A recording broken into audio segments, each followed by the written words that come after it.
All Hit Radio.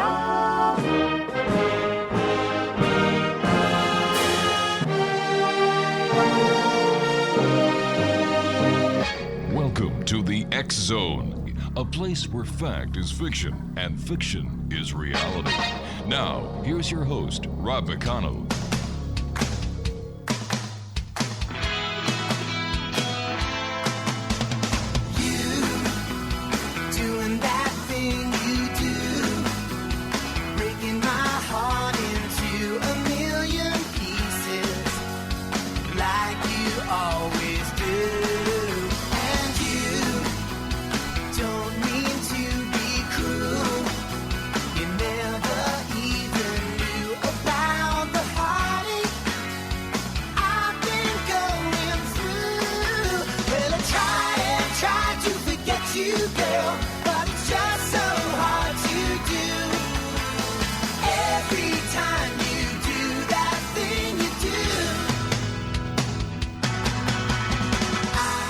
And good evening, one and all, and welcome to the X Zone. I am Rob McConnell, and for the next 2 hours, I'm your host and your guide as together we cross the time-space continuum to this place that I call the X Zone. It's a place where people dare to believe and dare to be heard. It's a place where fact is fiction and fiction is reality. The X Zone comes to you Monday through Friday from 10 p.m. Eastern until midnight, right here on the X Zone Broadcast Network, and on your hometown radio, Classic 1220, streaming around the world on classic1220.ca. And we'd like to say another hello to our newest affiliate in Midland, Michigan, WVEX 105.3 FM. Exonation, my first guests tonight are Mark Stevens and Shelly Jensen. We're going to be talking about sound healing and Reiki therapies, intuitive readings, and custom tuning forks. Joining me now from Twin Falls, Idaho, are Mark and Shelly. And hey guys, welcome to the X Zone. Thank you. Yeah, we're super excited to be here. Yeah, thanks for having us. All right, first of all, welcome. Great having you guys too. And tell us a little bit about yourself, ladies first. So Shelly, how did you start your quest and how did you get into sound healing, Reiki, intuitive readings, and custom tuning forks? Wow, that's a loaded question. So it's really been an evolution.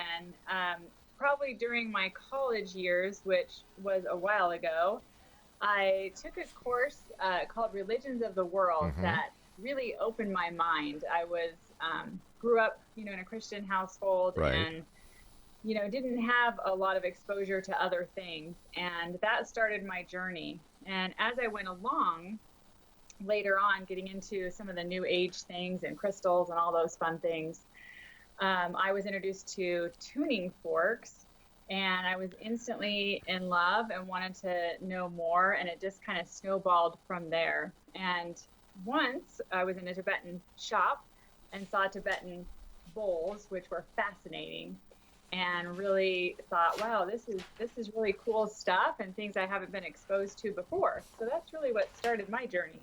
And Stephen, how about you? What started your journey, and how did you get where you are today? Yeah, actually, I kind of have my wife to thank. My brief background, I studied history in college. I'm a George Mason grad and was big into Asian religion and history. I was a Burmese martial artist for a long time. And so I really kind of appreciated all those things. And so when Shelly learned about Tibetan singing bowls after we started dating, she introduced them to me. And I'm a former bass player, so music and those sorts of things were really appealing to me. And Tibetan singing bowls were just fascinating. I just loved them immediately and started amassing and collecting them. And they've just got such a great sound and therapeutic vibe to them. And one thing kind of snowballed the other. Before we knew it, we were buying instruments of various sorts and doing sound baths and sound therapy. And Reiki became a part of that. And yeah, it's been an amazing journey. I can just hear it now when you and Shelly were dating, and did she say, all right, big boy, come on over to my house and listen to my bowls? Yeah, it's almost that cool. Yeah. Really, eh? Super. I've had the occasion to listen to the bowls, and they are fascinating. I love them. I love the tunes and the pitches and the vibrations and the frequencies. Isn't that what life is all about, vibration and frequency?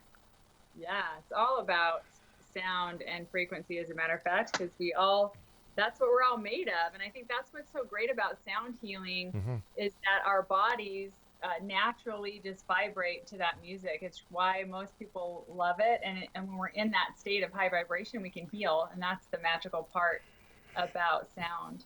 You know, Shelly, you may not remember this, and I'm sure, Mark, you don't remember this, but way back when in the 60s, there was a group called the Hippies. You may have read about them in the history books. And that's what they were all about, was music, vibrations, you know. And I believe that this is where the New Age actually was born, in Haight-Ashbury and hippie communes around the world. You know, they knew what music was all about.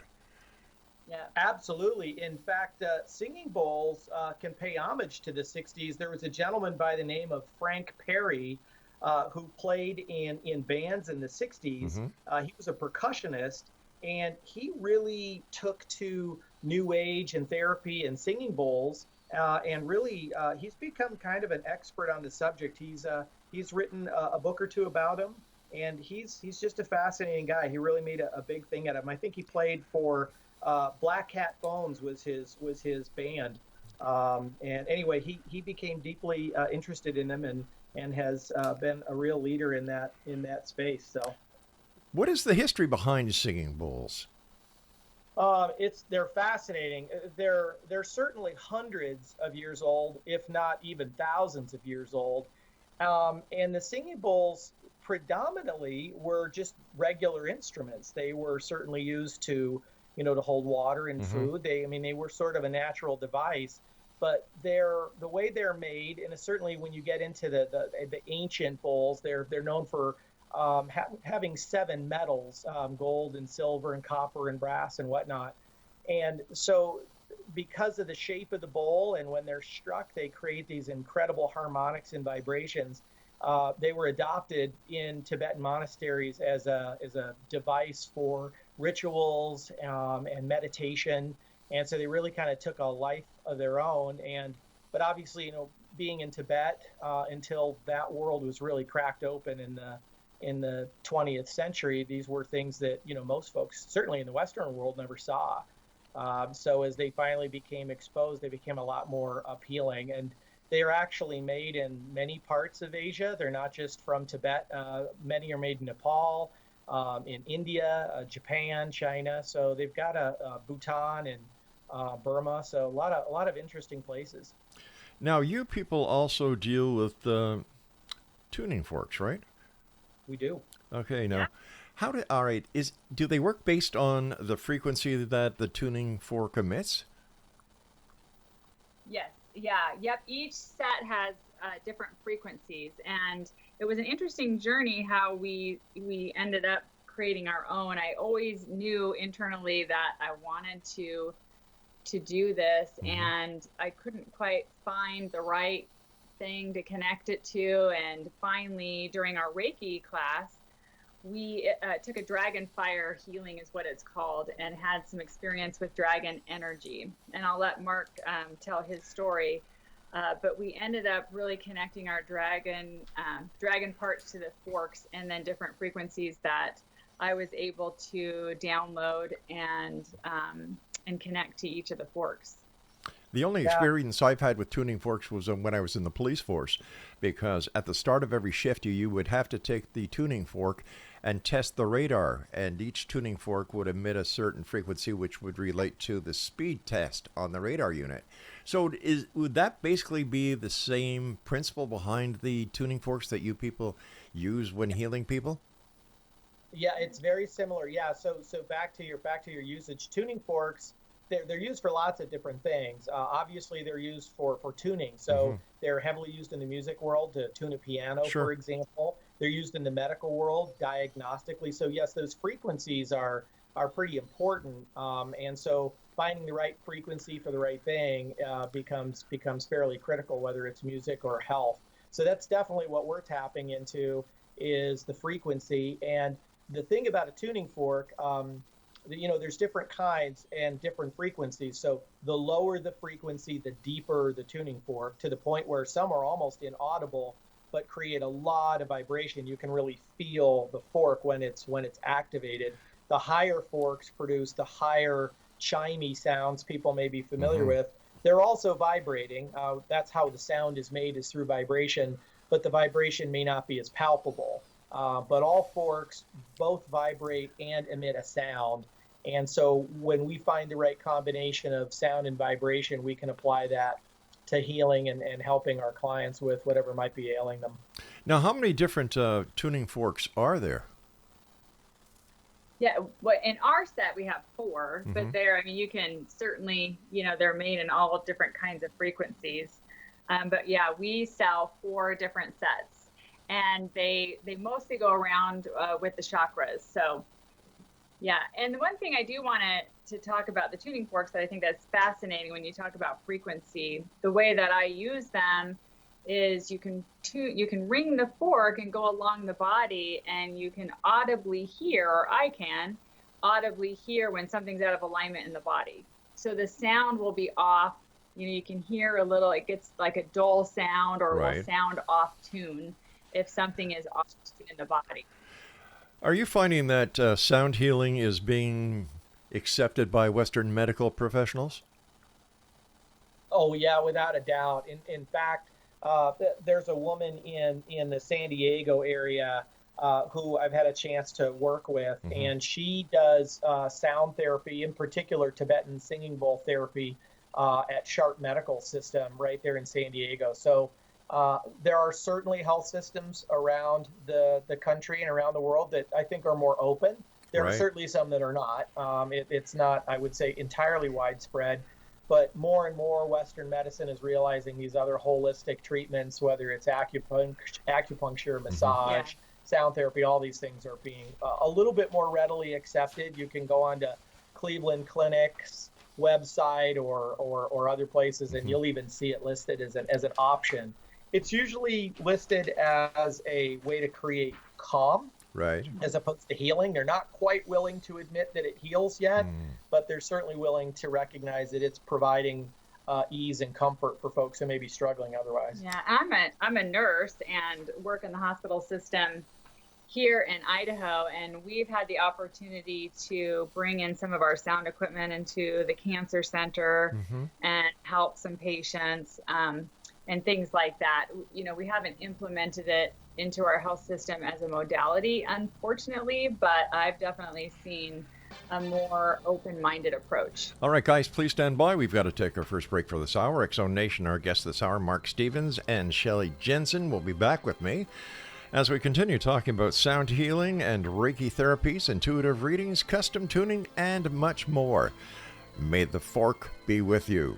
I'm Rob McConnell. This is the X-Zone. We're coming to you on the X-Zone Broadcast Network from our broadcast center and studios in St. Catharines, Ontario, Canada, on your hometown radio, classic1220.ca, and streaming around the world on classic1220.ca as well. We'll be back. Whatever you do, don't go away.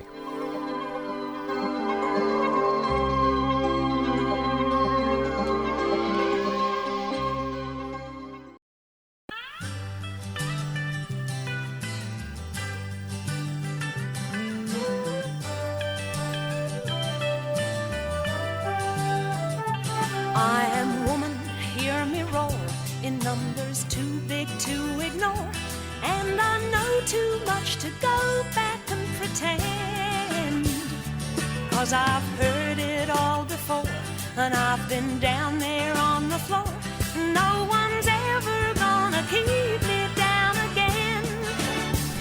Whoa, yes, I am wise, but it's wisdom for the pain.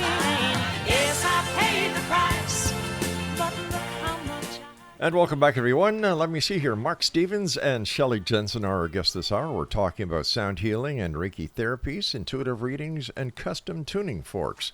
If you'd like to find out more information about Mark and Shelly, visit www.goldendragonsoundandreiki.com. Okay, where does Reiki fit into everything? I hear more and more people talking about Reiki than I have in a long time. And what is with the resurgence or the awareness of Reiki?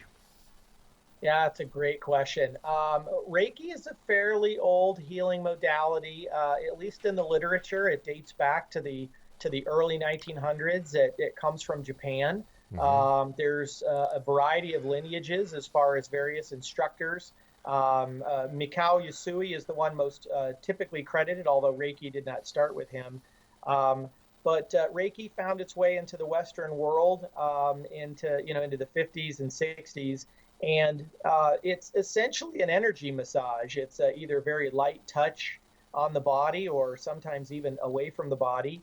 And Reiki has just grown in popularity, not only because of its general effectiveness, but it's very non-invasive. So for folks who are looking for, help with pain or maybe emotional issues or whatever the case might be, it's a very gentle approach.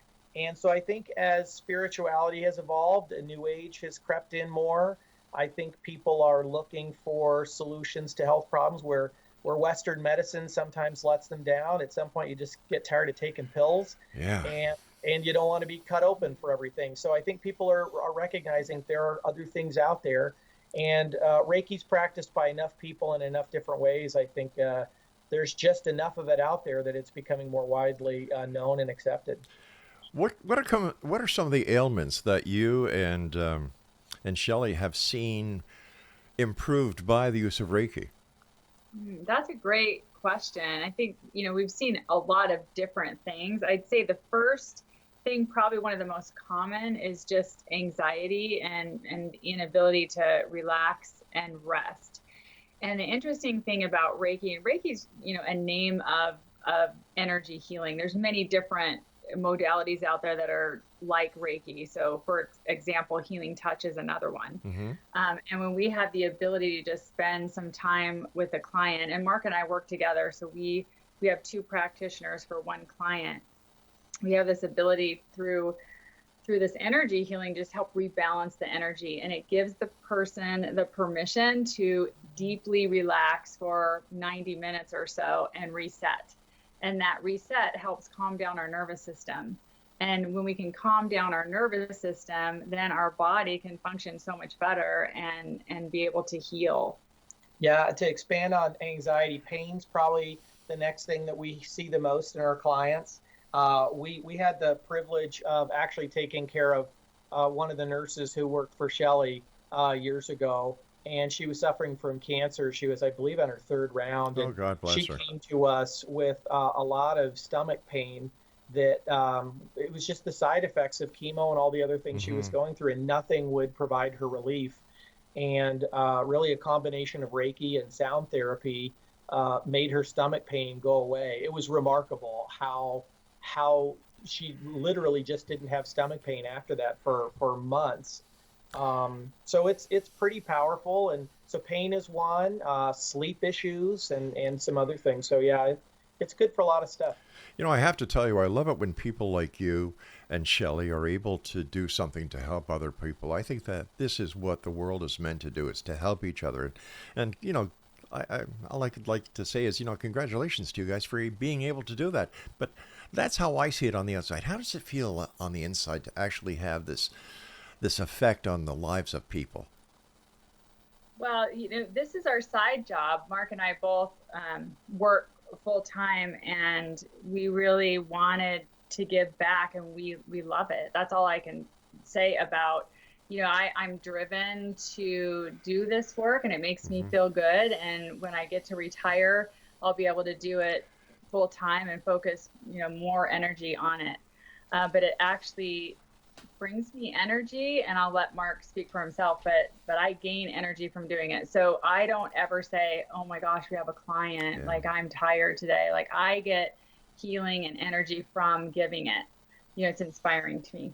Yeah, what's fascinating about Reiki and sound therapy is it's just as good for the practitioner as it is for the client. Oh. So when we're playing singing bowls or our tuning forks or our other instruments, we play a variety of things. We get to hear them too, and we get to benefit from the vibration. So I hate to say it's really a win-win. Our clients get to benefit, but so do we. And Reiki energy is really fascinating that way. The practitioner tends to receive healing as much as the client. So it's, very, very different from Western medicine. When I'm giving somebody a shot or giving them a pill, they're better, but it does nothing for the practitioner. Right. So when you say on the inside, it's really an enlightening experience, but it's enriching to not only know we've helped somebody who's in a spot of bother, but to get so much joy and healing for ourselves. It's just remarkable. So much so that we actually teach Reiki so people can learn it themselves, because you can actually apply Reiki to yourself. You don't, it's not just at someone else. So it's it's something we teach as well. So how long would it take somebody to learn how to do Reiki so they could actually work on themselves? To actually be capable of doing some work for yourself and for others, it's a pretty long weekend. Takes you about 3 full days to really understand the basic tenets of Reiki and some of the actual hands-on practices. So it doesn't take a long time to learn the basics.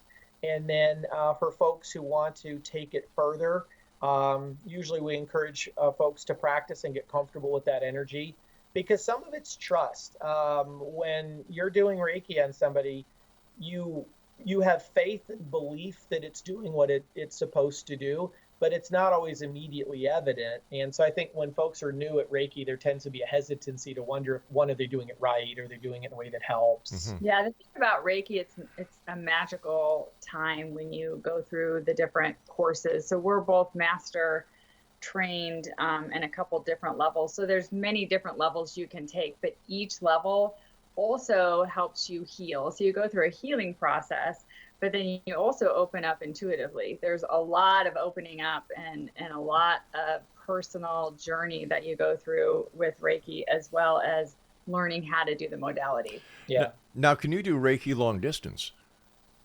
Yes. Reiki does work long distance, because there really is no time and space. And if we really believe all those fundamentals, you can absolutely tap into somebody's energy, through distance. Earlier, you started to talk about dragons, and what is it with the dragon connection? I'm going to let Mark tell the story to start, and then I can kick off some more. Yeah, all right. There's a lot to dragons, but we'll give you a kind of a quick example of an actual experience with the dragon. Okay. So when we were studying dragon fire healing, and this was when Shelly was interested in designing tuning forks. She was using another brand at the time, but wanted to come up with her own frequencies, and was trying to figure out the direction these tuning forks should go.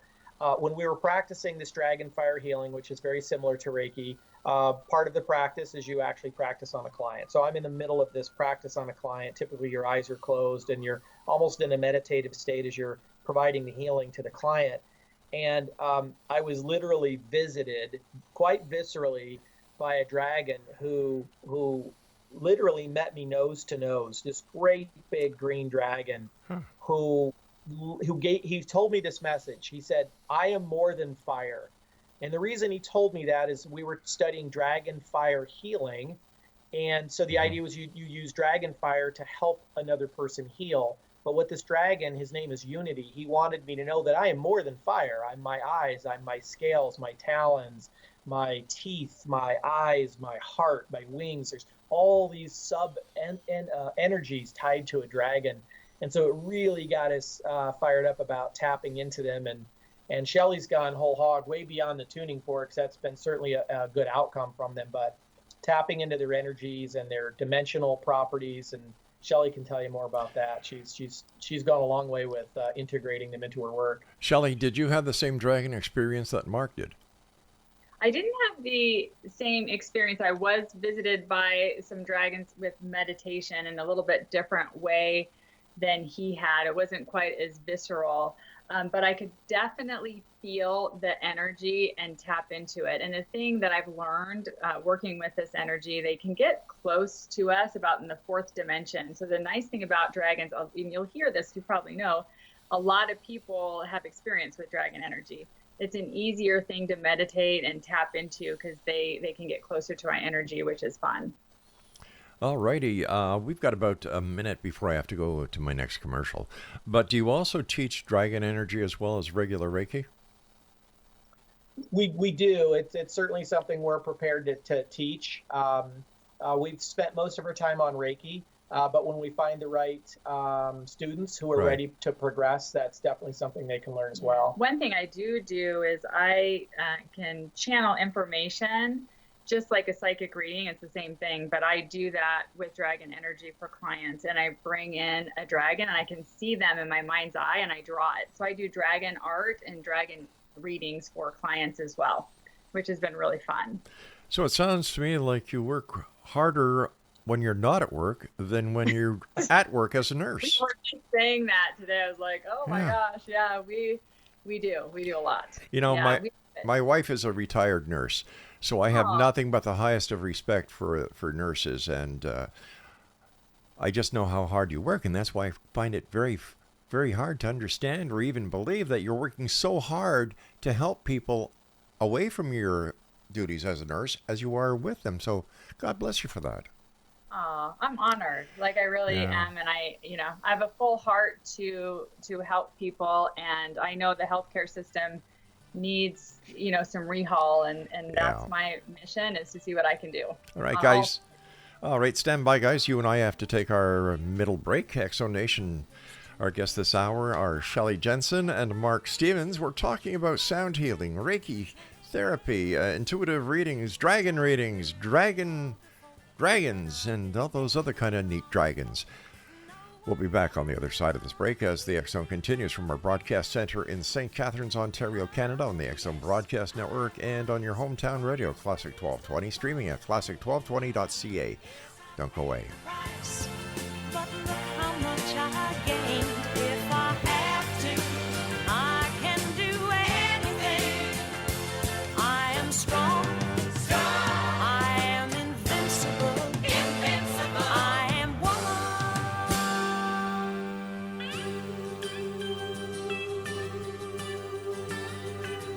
You can bend but never break me.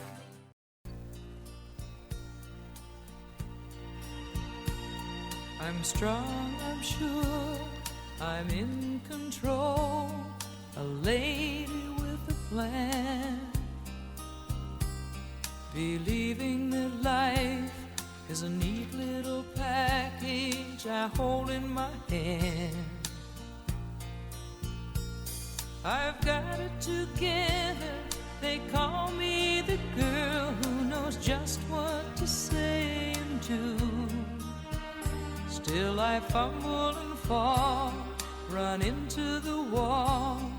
'Cause when it comes to you, I'm just another woman in love, a kid out of school, a fire out of control. Welcome back, everyone. That's Anne Murray, Just Another Woman in Love, a Canadian artist from Nova Scotia. So there you go to my executive music director. See, here's my CanCon for the hour. Ta-da!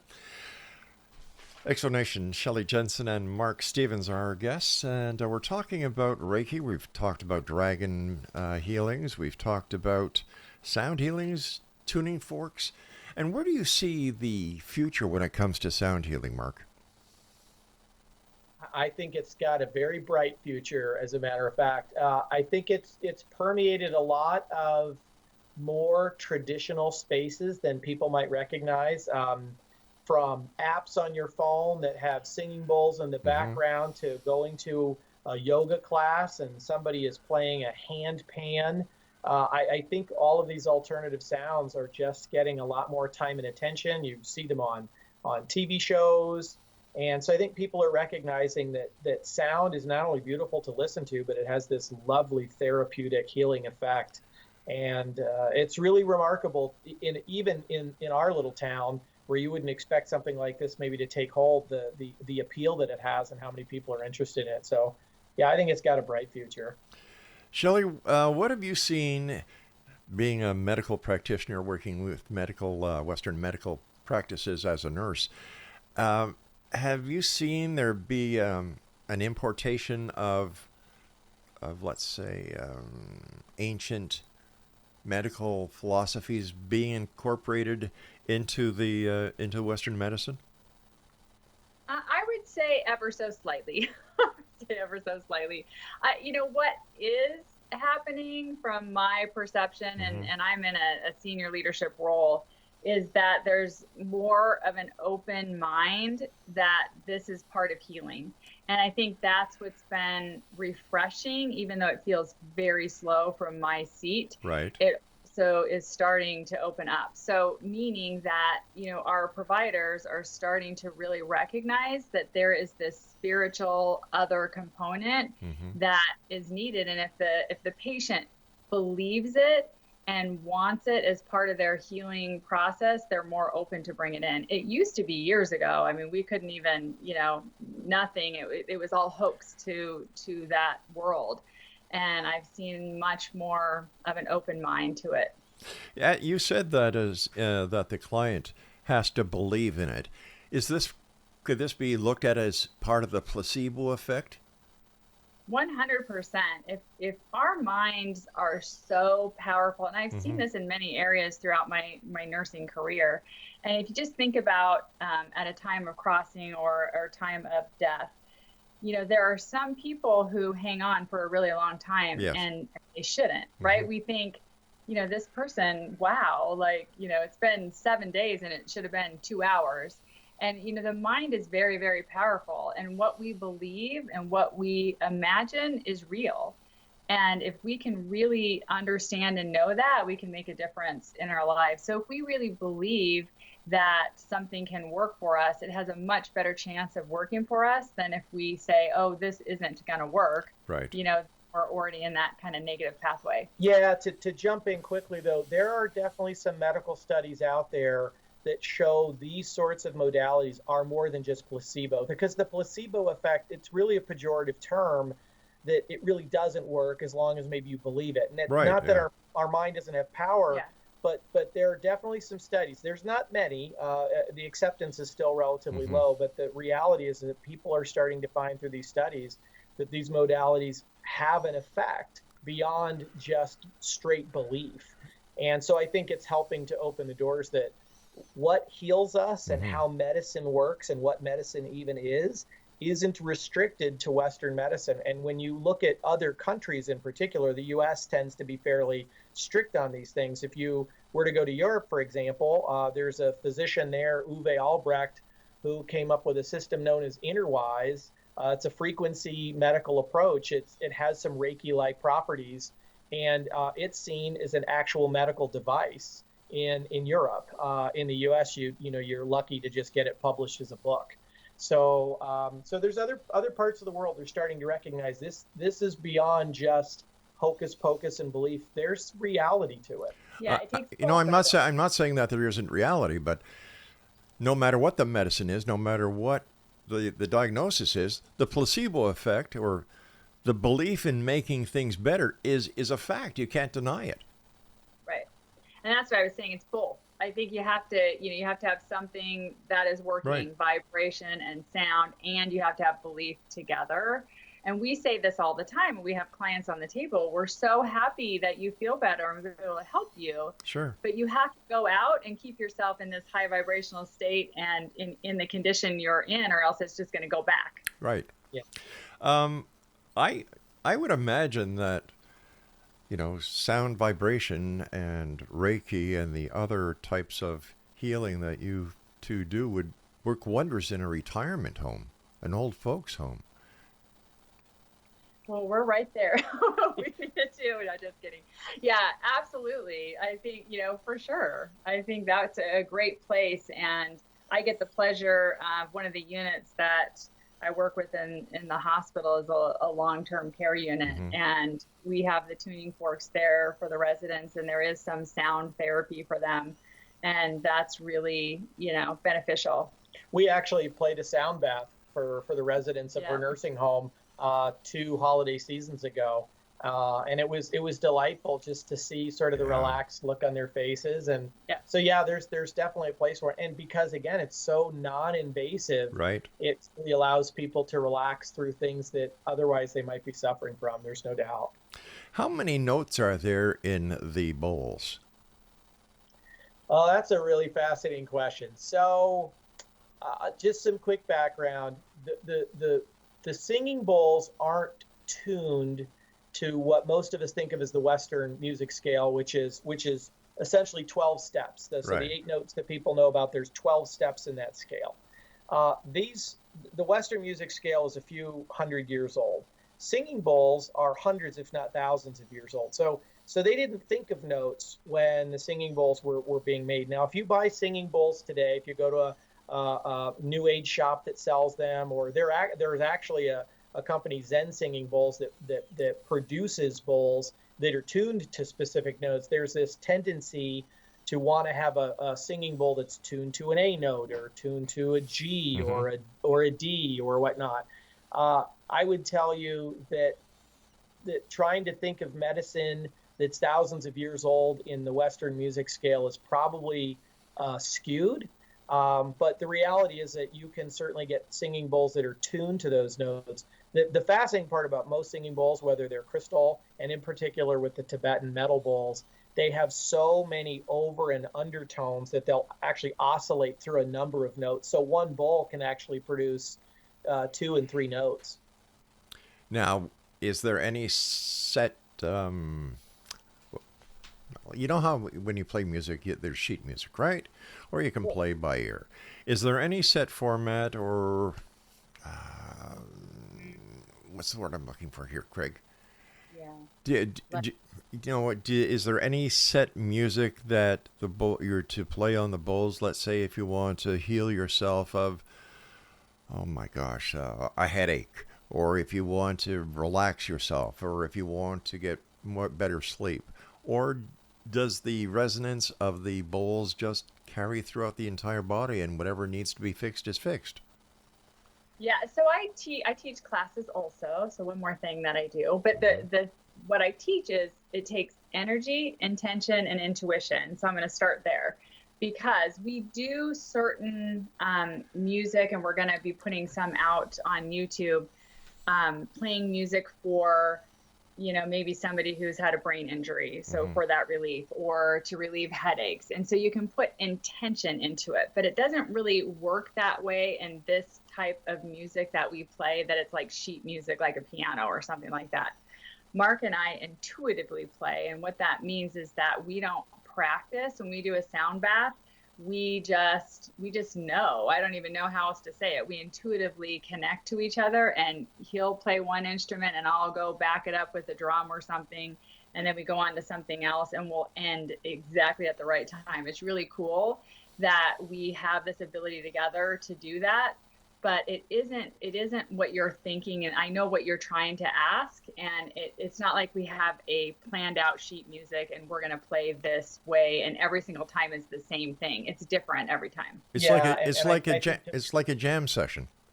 Yeah, it is. It's like new age jazz. There's an improvisational component, Right. And I think to expand on the answer, when I'm working with someone with my Tibetan singing bowls, I don't say, okay, I only use this bowl for their head, or I only use this bowl for their heart. There is an intentional, intuitive approach. And so I think when you said, does the vibration go through them and go where it needs to go? That's exactly what's happening. In fact, that's a principle of Reiki, that we as the Reiki practitioner don't do the healing. The energy does the healing. And it goes where it needs to go. So even if we're laying our hands on their feet and their shoulder is sore, we don't have to put our hands on their shoulder to heal their shoulder. The energy just knows where to go, because once people let go and believe, Right. their bodies take over, and it directs the energy. So we're allowing it to get there, and then we just get out of the way, and the body does the rest. How long have you two been doing this? About 5 or 6 years, significant. Yeah, seriously. Yeah, I think we first got into Reiki training about 2017, 2018. Yeah. Yeah, Good for for you sound guys. bath. Excellent. Yeah, I will. So my daughter hurt her ankle pretty bad. She's a little volleyball player. And so, of course, I got the forks out and we're working with her. But I think this is interesting because, depending on what fork I use, and her eyes were closed. Okay, what we're going to do is I'm going to ask you to hold on, because I don't want to interrupt you in the middle of the story. We've got to take our final break. So we're going to do that now, and when we come back, I'd love to hear the story about the tuning fork and your daughter's ankle. And then I want to talk to you about some paranormal experiences that you both had as well. Exo Nation, my guests this hour are Mark Stevens and Shelly Jensen. And if you'd like to find out more about them, maybe you'd like to take one of their courses, visit their website, Golden Dragon Sound and Reiki.com. That's Golden Dragon Sound and Reiki.com. And we'll be back on the other side of this break as we wrap up this first hour of tonight's show here in the X Zone with yours truly, Rob McConnell, from our broadcast center and studios in St. Catharines, Ontario, Canada, on the X Zone Broadcast Network and on your hometown radio, Classic 1220, streaming classic1220.ca. A lady with a plan, believing that life is a neat little package I hold in my hand. I've got it together. They call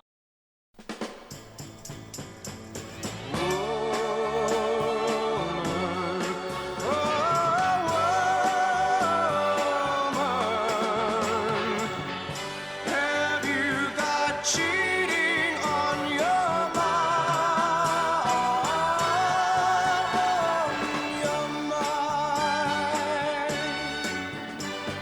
Something is wrong between us that your laughter cannot hide, and you're afraid to let your eyes meet mine.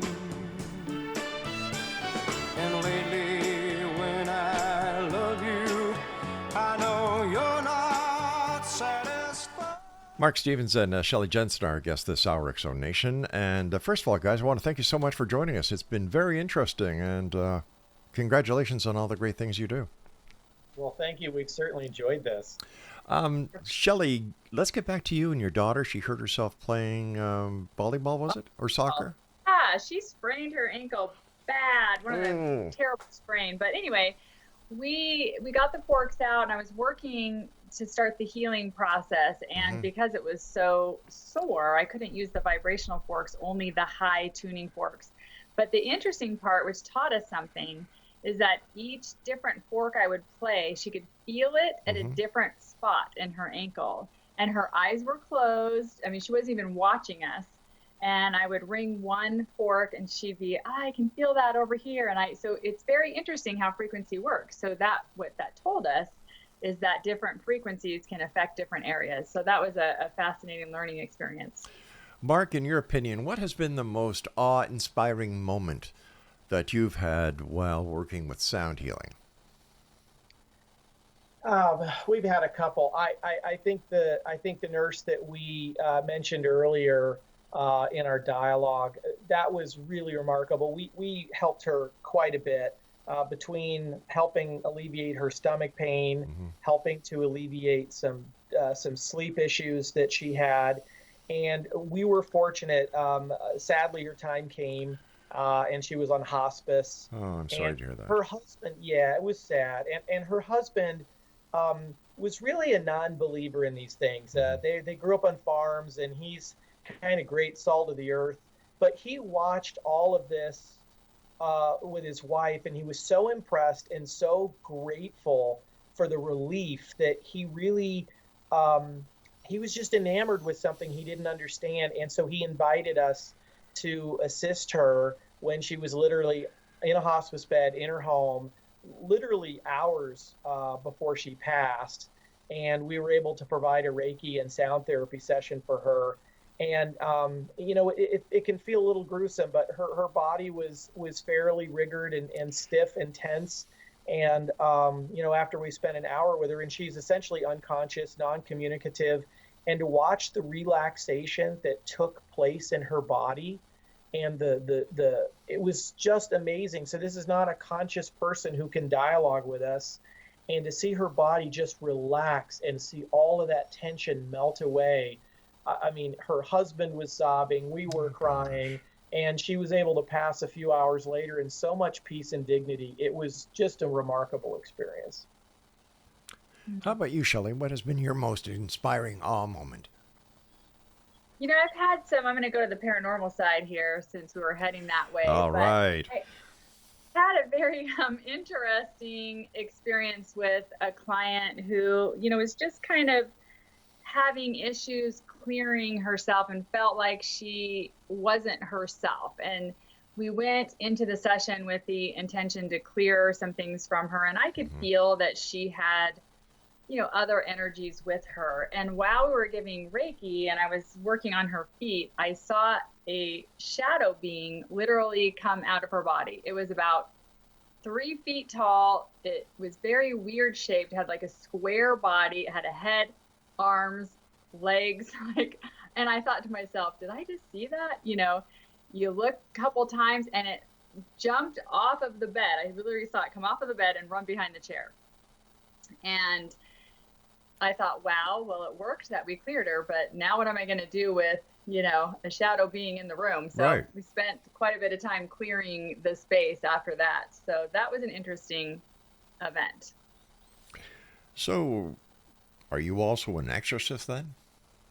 No, I would not call myself an exorcist. No, I work with, certainly happy to try to clear and do all of those things. There's just a weird connotation that maybe comes with that word. But absolutely, I spend time focusing on clearing and trying to help people get to who they are in their original state, because we all attract energies. Every day we're around different energies that can attach to us. Yeah. Speaking about energies, what role does all the new electronic signatures that we have today going through each and every one of us, for example, the microwaves, the G5, the Wi-Fi's, and so on, how does that affect our natural energy within our bodies? Oh, I think it affects us in a lot of different ways. At the end of the day, the body has its own electrochemistry, and it has its own frequency.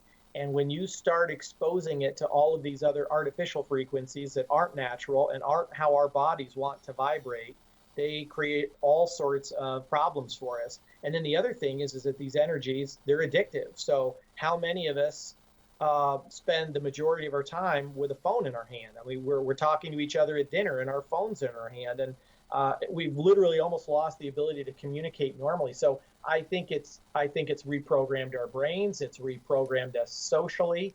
And so again, I think it's the value of things like sound therapy to remove people from those environments and to tell their body how to go back and vibrate the way it was intended to, and not artificially with all of these inputs. Yeah, I would add to that that going out into nature is the way to reset without the phone, it's making a commitment to get away from and leave all the devices at home and go spend time in nature to reset.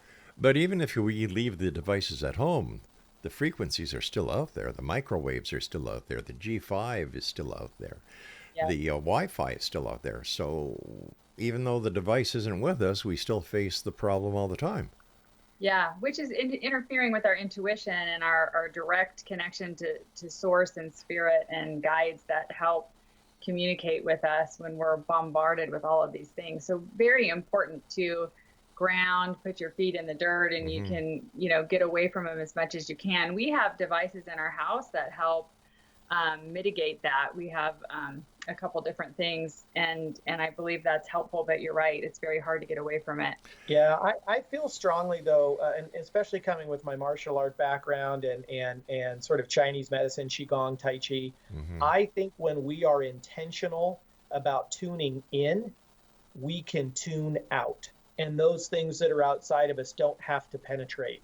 But when we aren't intentional about creating that safe space within us, then I think those things become just that much more harmful. Because you're right, it's out there whether we want it to be or not. But we don't have to be victimized by it if we're intentional. So going out in nature is part of it, but going out in nature intentionally is the way to prevent those things from causing further damage. Okay, I agree with you to a certain extent. But how are you going to stop? How are you going to train your body not to feel the effects of G5, of the microwaves, and other aspects that are out there?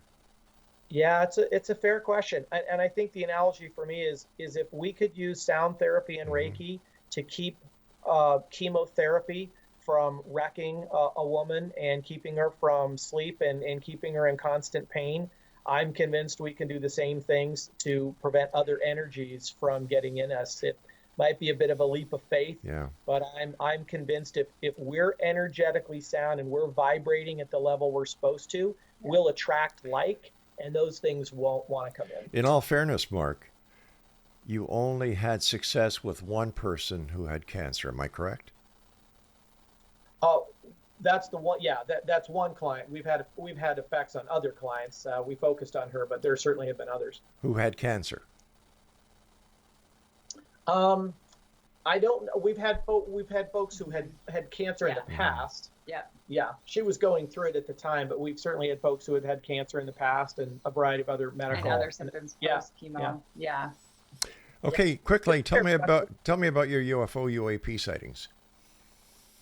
Well, that's fun. We've had a few. So you tell the one about the first one with the yeah. So we were coming home from California. We took our kids to California one year, and we were crossing the California-Nevada border, which is always a weird place anyway, as far as I'm concerned.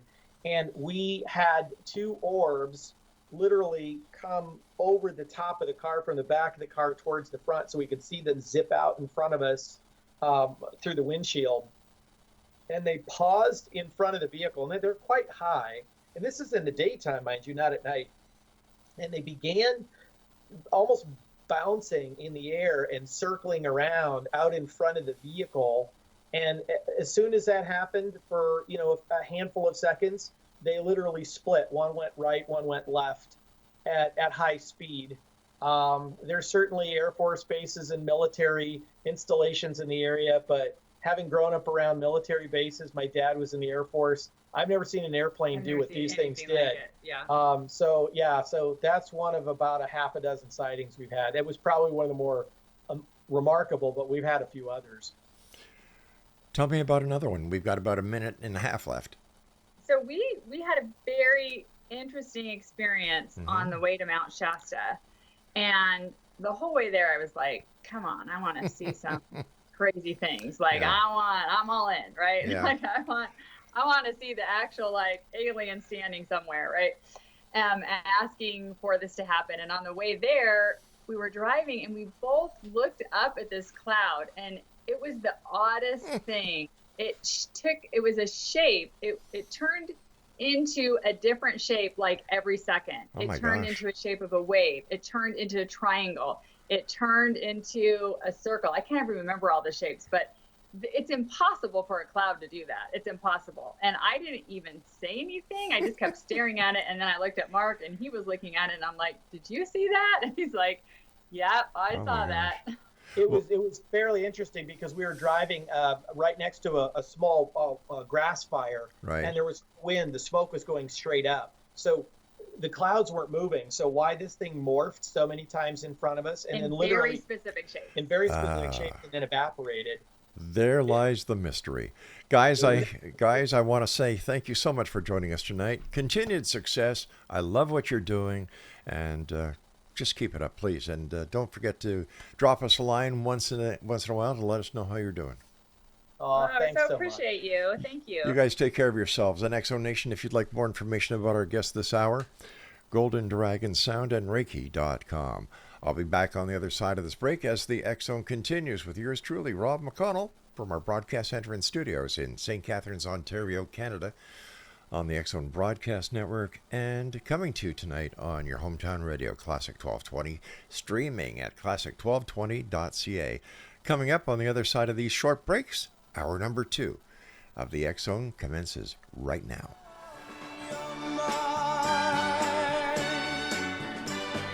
Something is wrong between us that your laughter cannot